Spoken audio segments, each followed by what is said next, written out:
I'm Elizabeth Henson. Welcome to the Messy Success Podcast, where I'm helping creative dreamers and overachievers tackle business and life. After 6 years of being my own boss, I finally unraveled a tiny bit of what it takes to survive in this amazing world of being an overly creative entrepreneur. I'm your business bestie, here to help you with all those big ideas and to normalize some of the day-to-day struggles that we all share. My mission is simple. I want more women to make a living doing what they love and to feel good about themselves in the process. The best way to start? We can't do it alone. So welcome. I hope you'll hang out with me here where it's totally okay to be messy. Hello, and welcome back to the Messy Success Podcast. Elizabeth Henson here. You guys, I am coming at you today with all of the life updates. I know I promised this episode when we kind of came back from the big pause during the pandemic. And I just feel like there's so many things to fill you guys in on. There's so many life topics that I want to dig into. So I wanted to dump that all into one big, fat, juicy, personal episode. So here we are. There are 4 things that I'm going to talk about today. The life category, the school category, because I know all my other moms out there, this has been such a hot topic. My new position that I have working on James Wedmore's team, and obviously work. What is new in my business? All the things. So those are the 4 categories that I'm going to cover today. So I hope that you will stick around. Hopefully my acoustics sound okay. My small humans like to play with my microphone and they have ruined my headphone jack. So I'm having to use different headphones than I normally use. And it just feels a little different because I can't hear myself. But we're going to go for it. You guys know I am all about done is better than perfect, taking messy action, showing up. I think I mentioned a couple episodes back that one of the reasons I came back and brought the podcast back was because I was a guest on a friend of mine's podcast. And in that episode, Caitlin Kessler's episode, the Effortless Podcast, you should check it out if you haven't. I mentioned that, I just had fears around bringing the podcast back because I was afraid that I wouldn't be consistent or that I might miss a week or that I can't keep up with the workload. And just hearing myself on that episode and having that conversation with her, I realized you know better than that, Liz.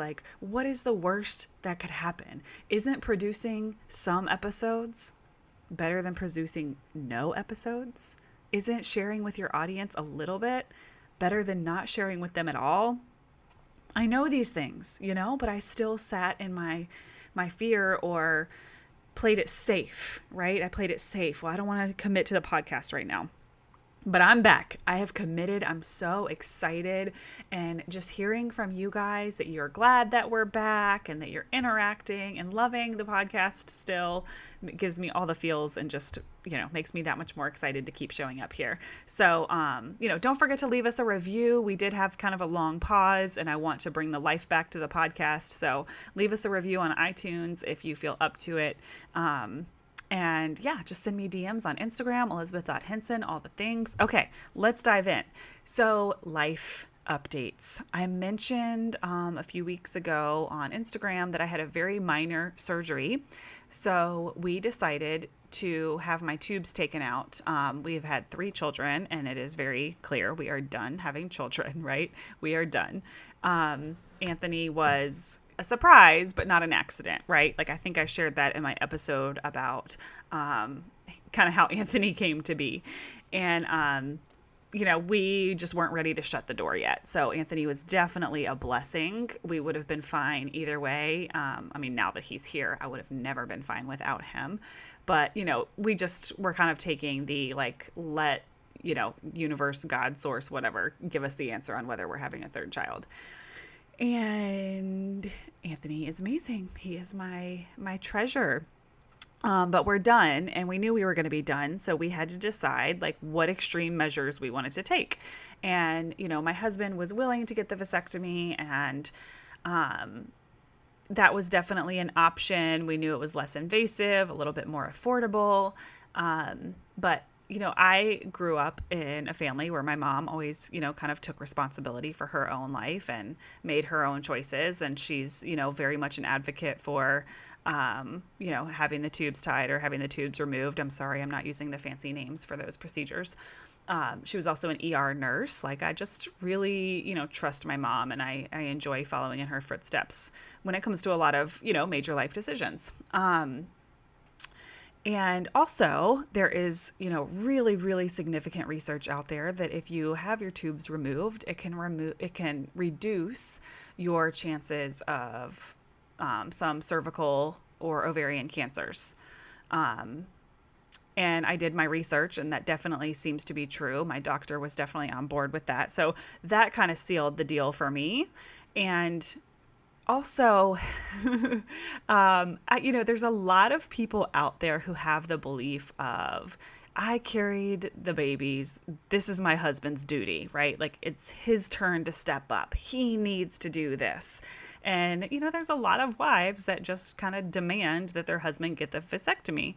And that's okay, but that's just not really how I operate. I just feel like I don't ever want to be the advocate or the pusher of someone else's body, right? Even if it is my spouse, even if it is my husband. And he's 4 years younger than me. And it's always in the back of my mind, like, what if something were to happen to me? He may want to have another family. So those were kind of just some of the things that were going through my mind. But I've just never looked at carrying children and my pregnancies as a sticky spot of resentment. I've just never really looked at it that way. So I didn't feel a need for him to take care of it versus me. It really felt like something that we could come up with together, but ultimately I wanted to take responsibility for my own life and my own situation. So that went very smoothly. It was about a week and a half ago, so I'm still, I still can't go swimming or anything like that, but that went very smoothly. And then what else on the life front? That was the biggest life decision that we have made.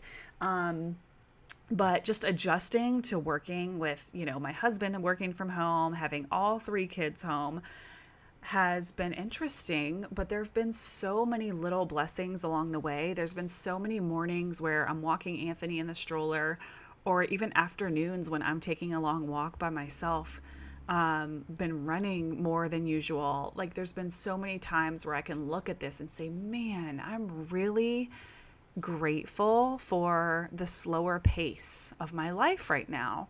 And, I used to feel like I was always getting in the car, getting out of the car, getting in the car, getting out of the car.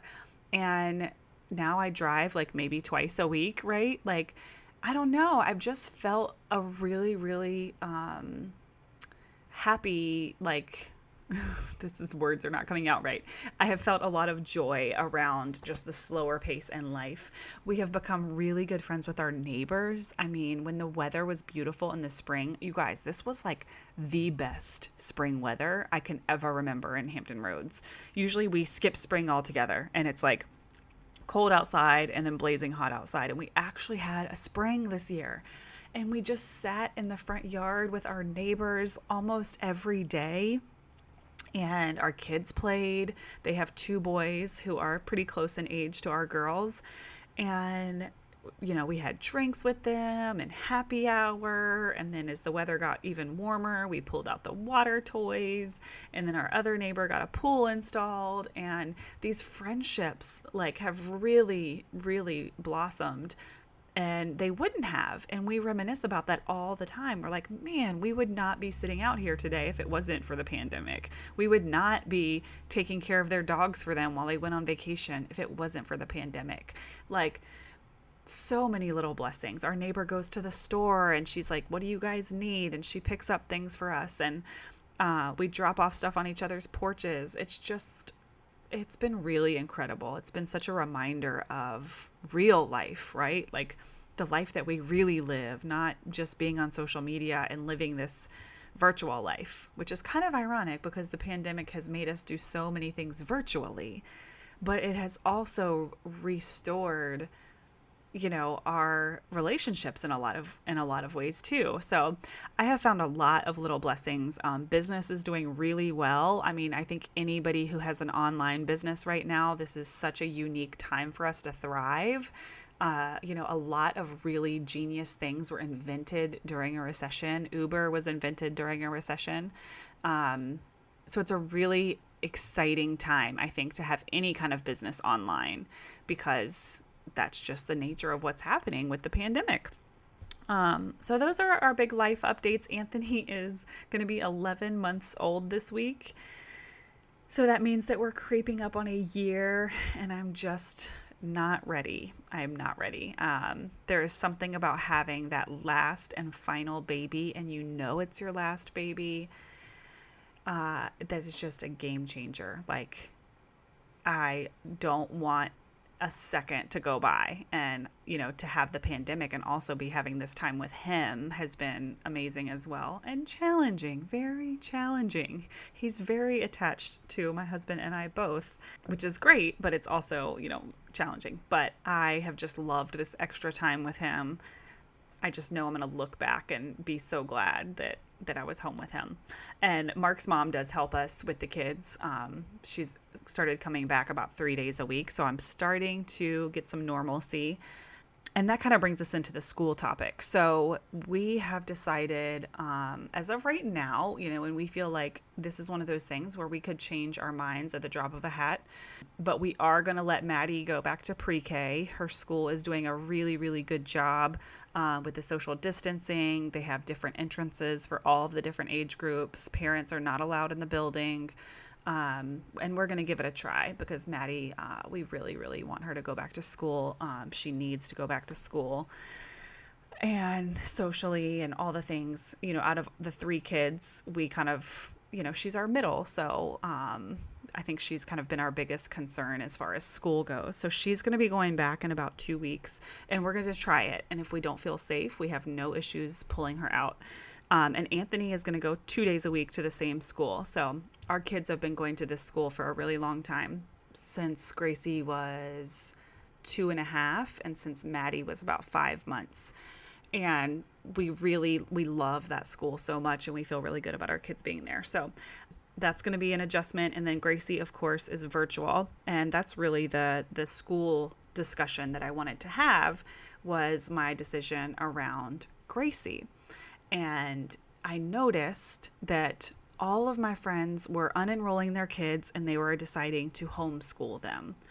And I started feeling really confused. Like, what is the difference in actually unenrolling them from school and homeschooling them versus just doing the virtual learning?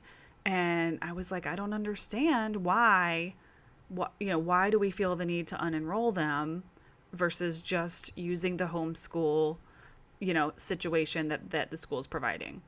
And then I started learning, like, okay, they're going to be learning virtually, and that might mean that they're going to be in front of their laptop quite a bit.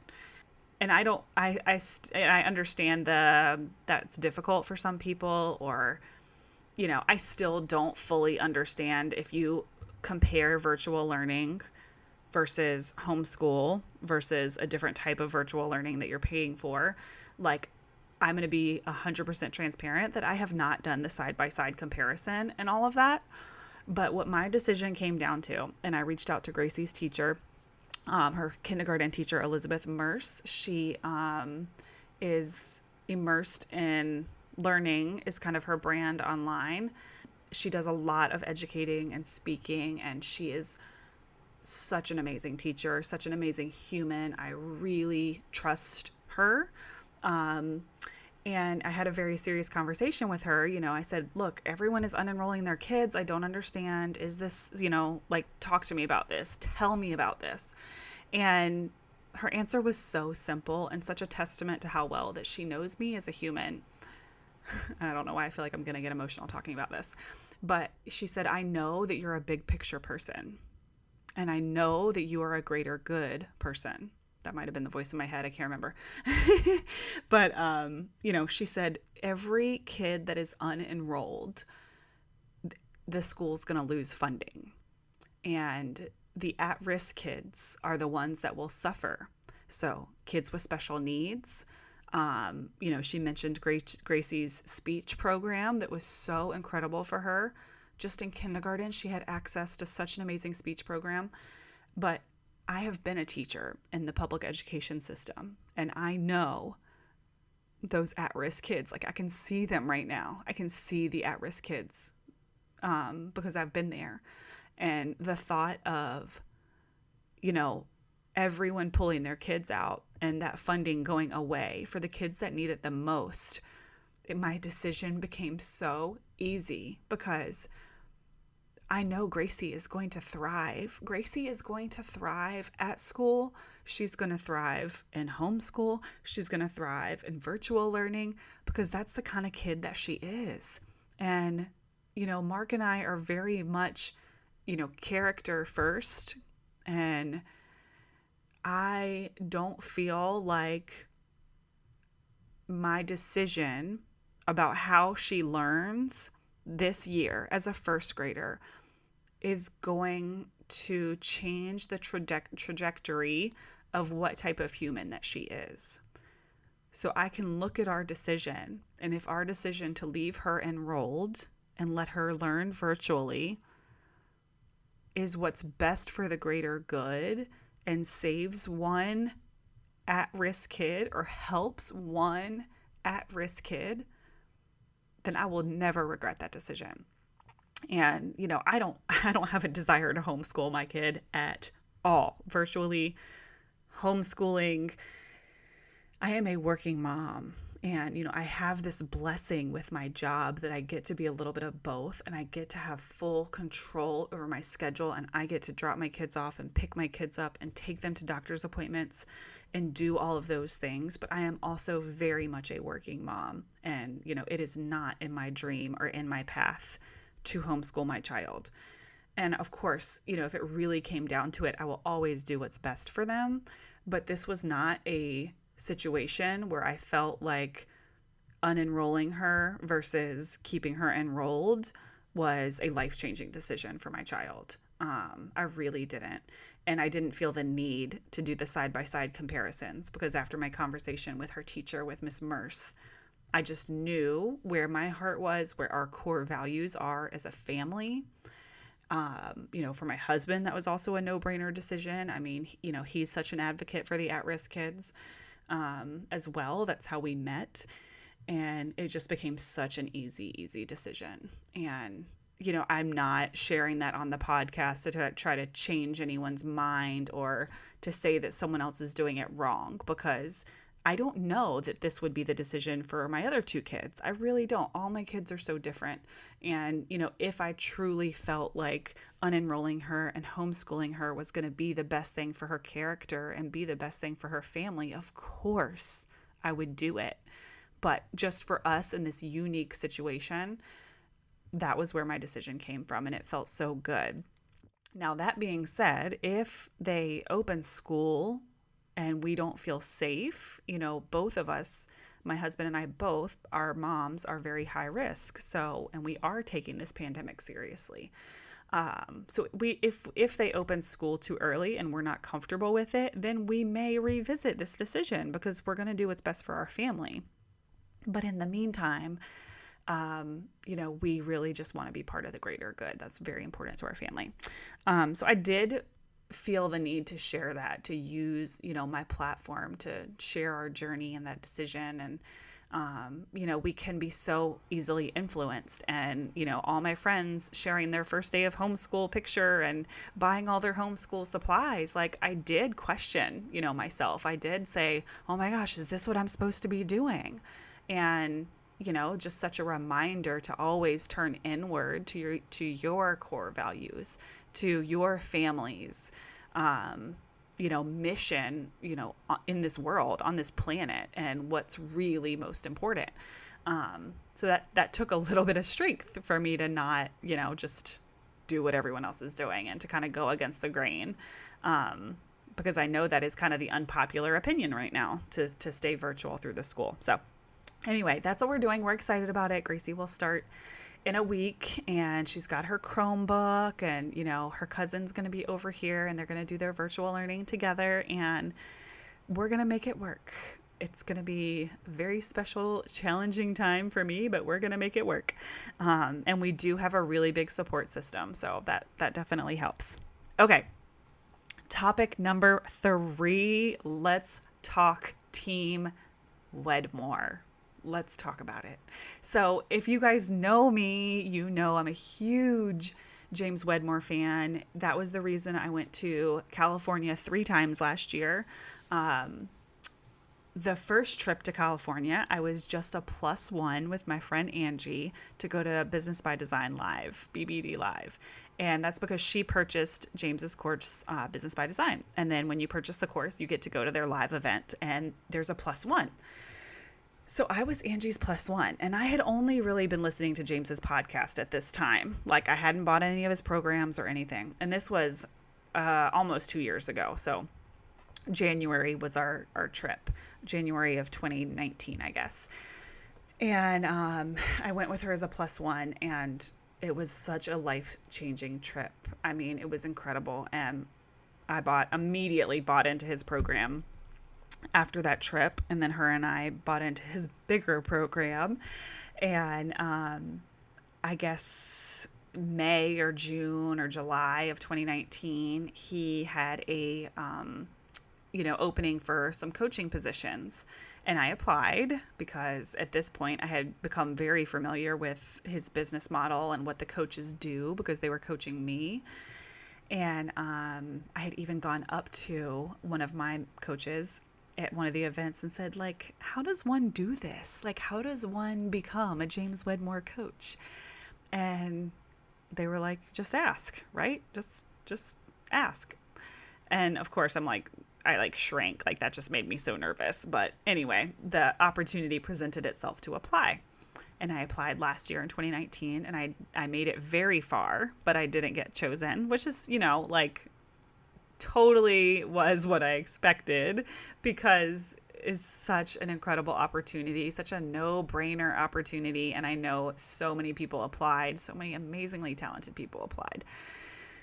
But then a year later, fast forward, after Anthony was born, I'm kind of like trying to get my, feet back on the ground and get working again. And the opportunity popped up again. And I applied again. And I got picked. So I'm officially on Team Wedmore as one of his coaches. Right now, I am specifically a Business by Design Plus coach. So Business by Design Plus is like one of his newer programs that they were trying out this year.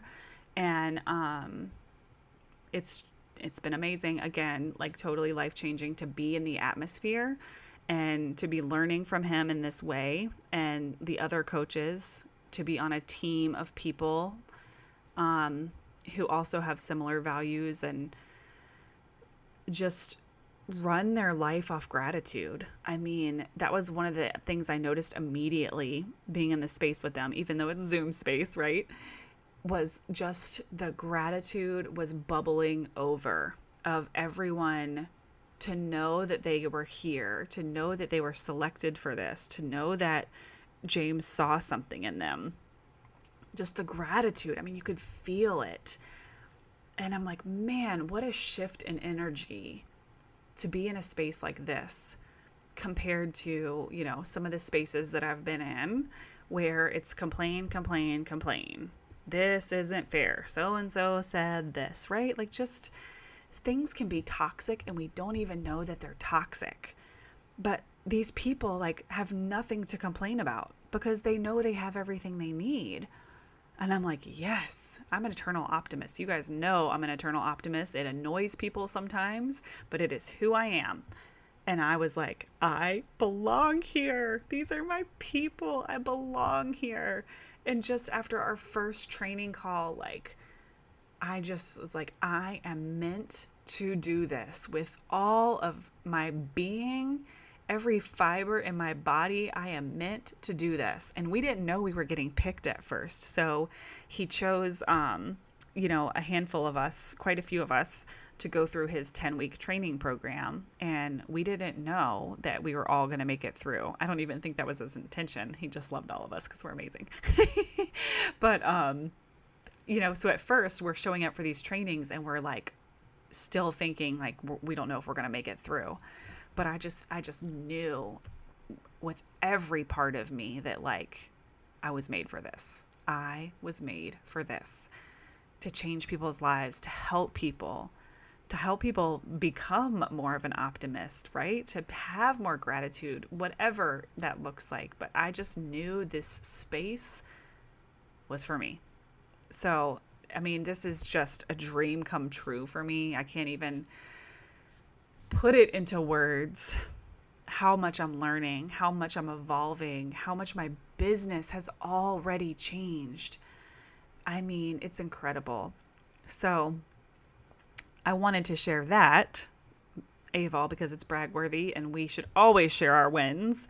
But also, if you don't get something right the first time, keep trying. I know that's so cliche, try again. But if you don't get something right the first time, right, keep going. Follow your intuition. Like, you have everything you need. You know where you're supposed to be. You know the work that you want to be doing. Follow your intuition and just don't give up, because trust me, it is worth it. It is worth it. It is worth it times 100. And I just can't wait till, the pandemic's over and I get to travel to California and meet all these people in person. So that's kind of what that looks like with the Business by Design Plus coaching. I'm getting one-on-one clients, in James's program, and it's just been incredible. And then we have our own little, coaches group, and I've just been networking and getting to know the other coaches, and they're all such amazing humans. It's so incredible. We also got to be on his alumni team for the launch of Business by Design, which was super cool too. We got to be involved in some of the behind the scenes sales on all of that. So that was exciting as well. Okay, so let's go into work. Work. What does work look like for me? So you guys know before the pandemic, I had kind of mastered this 15-hour work week. And I don't know that it looks like that anymore, but it almost looks better. I'm starting to build a team. I'm starting to get really serious about my outsourcing. I know I've probably talked about that on here before. Outsourcing is so important, but I really want a team. I want a culture. I want a culture so that when people work with me and they know our mission behind Shine a Light Society or Shine Elite or any of my programs, that they really feel like they're a part of something special. And, I've learned so much working for James on creating an atmosphere, because like, we're not afraid to make mistakes, which is so powerful, to be in an environment where you're not afraid to make mistakes. And that's what I want to cultivate in my business, because what are mistakes really, right? Like, why do we talk about mistakes like there's something, that just, they're so wrong, right? What if we look at mistakes as opportunities? So I really am, trying to define the culture of my business and to build this team. I'm going to be doing a workshop at the end of the month where I'm going to share like just the behind the scenes of what this whole process has looked like, because it's unfolding as we speak. But some of my biggest takeaways so far have been like, okay, if I have, a virtual assistant that is working, for very little, say $10 an hour or less, and I have another virtual assistant who's $20 to $30 an hour, and then I have like a consultant that I'm paying $100 to $200 an hour, I'm really starting to picture that we don't want to pay our $25 an hour virtual assistant to do a $10 an hour task, right? Like, sometimes we just look at having an assistant as having an assistant, but we want everyone to be in their zone of genius, in their best place, and to be challenged and to be using the gifts that they're really good at. And that way, and we're also like being, financially smart in our business if we're using people for exactly what they're really good at, and not wasting our money by paying someone a lot who is doing something that can be done for less.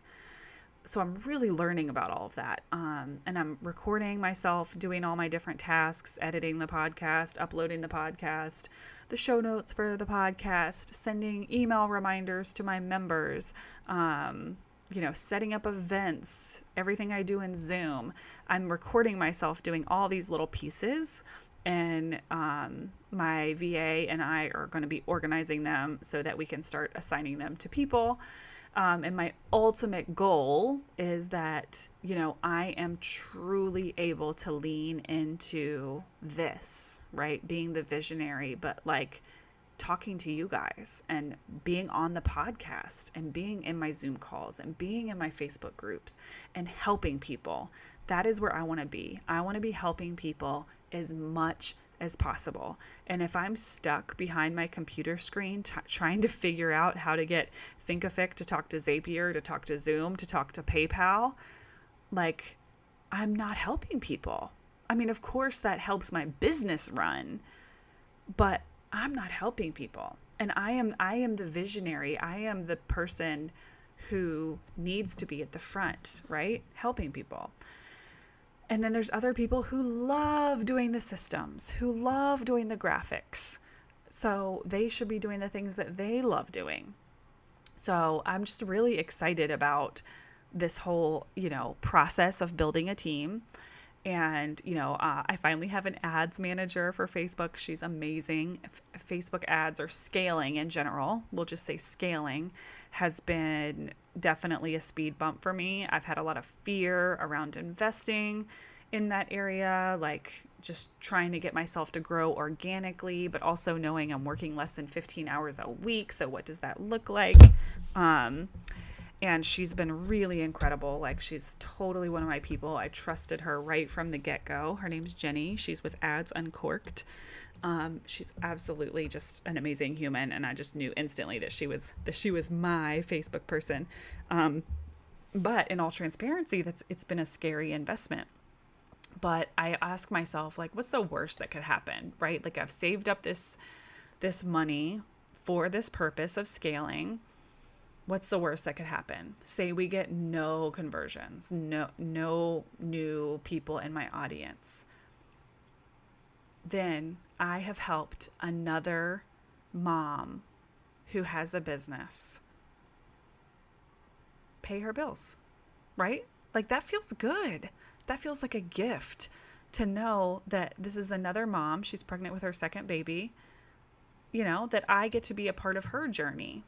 And I'm going to learn along the way. So even if we flop or we fail, whatever failure even means, we're going to learn, and we're going to get there, and it's a process. And I'm just so excited to take on this process now that my mindset is so crystal clear on what success looks like, and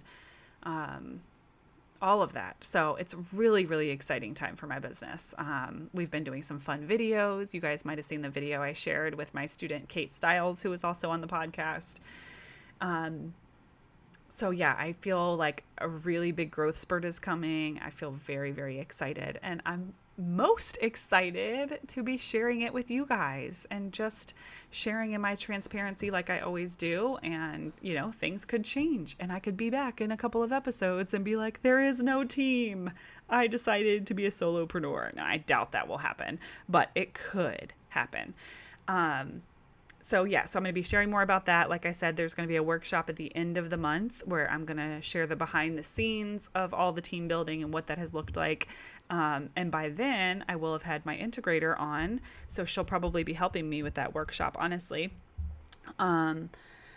So I will let you know how to sign up for that. In the meantime, you guys can check out my website at elizabethhenson.co.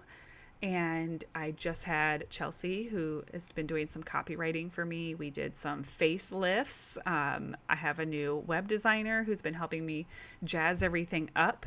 So go check it out, elizabethhenson.co. And you can definitely just make sure you're on my list, or send me a little message, and you'll make sure that you don't miss that workshop opportunity. But yeah, lots of good stuff happening. Lots of facelift on the website. We're going to be moving, the show notes are now going to live at elizabethhenson.co when we get there eventually. But But yeah, thank you guys for listening to all my life updates. As always, send in your questions or DM me your questions on Instagram. I'm always, always, always glad to share with you guys.